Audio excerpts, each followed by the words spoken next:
Hello, this is Jamie Lee. I help smart, ambitious women who love what they do but hate office politics get promoted and better paid without throwing anyone under the bus. And yes, people are getting promoted, people are getting better paid in the pandemic. But if you just got a performance evaluation and you're unhappy with it, I want to suggest some key things that you can do to going from feeling unhappy to emotionally in control.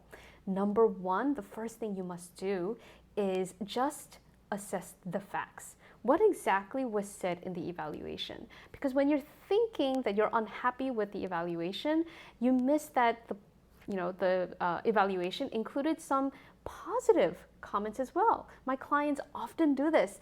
My client, for example, just got an evaluation and she got a 3 out of 5 for not meeting a sales quota, but the description said, due to the circumstances of this project, I understand that Suzanne was unable to meet her quota, but at the same time, she's doing a fantastic job at keeping existing customers happy.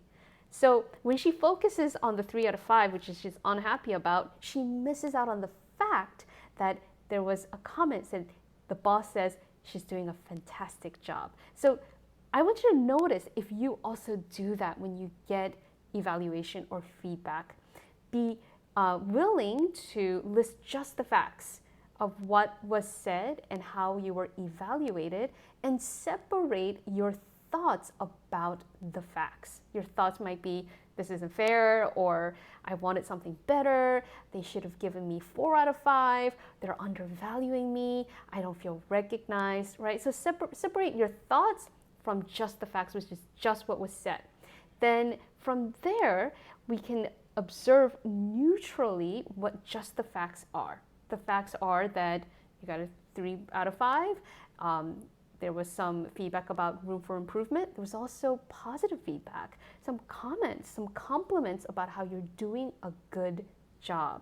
Okay? So we just focus on the facts and assess it. We can get to a place of feeling kind of neutral, like emotionally neither bad or neither good about it. Okay?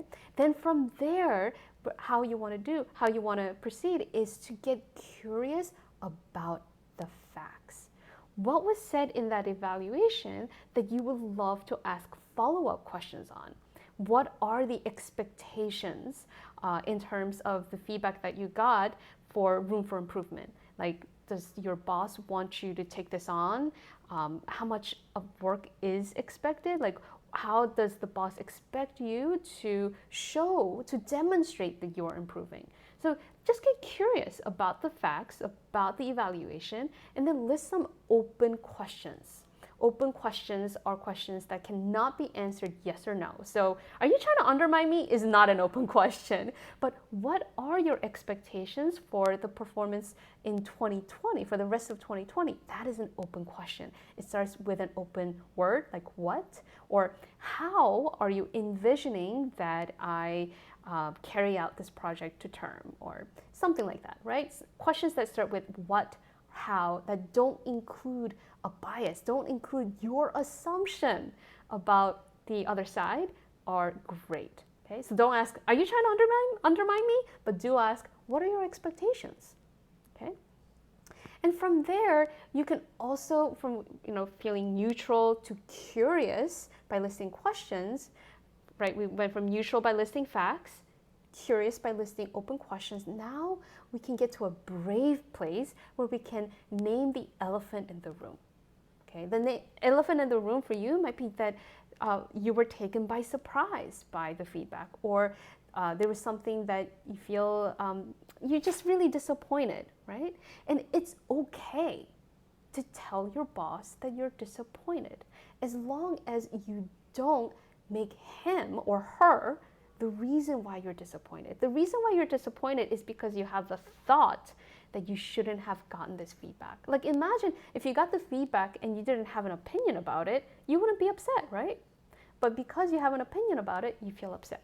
But this really matters to you. So, take for example, if you got 3 out of 5 and you were really hoping for a 4, you can get to a brave place where you can just honestly say, hey, I'm not angry at you, but I just want to be honest that I'm disappointed by this evaluation. I was really hoping for a 4, and the reason is because I spent 60 hours working on this project, and I really feel that I went above the call of duty to keep these clients happy, even though the circumstances prevented us from delivering on time.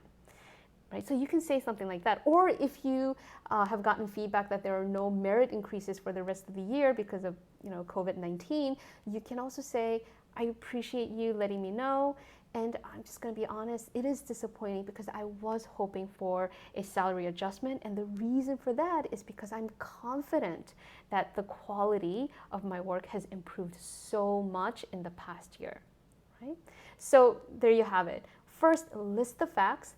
Get neutral, get emotionally in control of how you respond to a performance review. Then from there, shift to curiosity and list open-ended questions. And from there, get brave and be willing to name the elephant, to own your success, to own your emotions, and to have an honest and genuine conversation as a follow-up to the performance evaluation. Now, if this is something that you want help with, this is the work that I do with my clients every day. I help my clients get emotionally in control at work so that they can reclaim the power to respond the way they want to respond. They have the power to show up as the leader that they are capable of becoming. And they are able to say the things that they really want to say without avoiding conversations, uncomfortable conversations, without attacking people out of anger and blame, which can really do a damage to the working relationships that you have with your employer. And also without accommodating out of habit. Like a lot of smart, ambitious women that I know also have the habit of people pleasing, which can look like putting on a happy face even though they feel terrible inside, not really saying what they want to say. So if you want to learn the mindset and be able to build your custom action strategy so you know how to say what you most want to say in a way that is respectful, not just to you, but to them, without avoiding, accommodating, attacking people, I'm the best person to help you. I am a person who have trained thousands of women on how to negotiate for themselves, and I now work as a leadership coach as well, and I help people become the leader that they want to be by communicating in the best way possible. So reach out if you would like to have a chat. Feel free to DM me or come to jamieleecoach.com/apply to submit a 2-minute application to have a 60-minute complimentary consultation with me, where I will help you identify blind spots that's holding you back from being emotionally in control and being able to confidently communicate your value in the workplace. Thank you, and I will talk to you soon.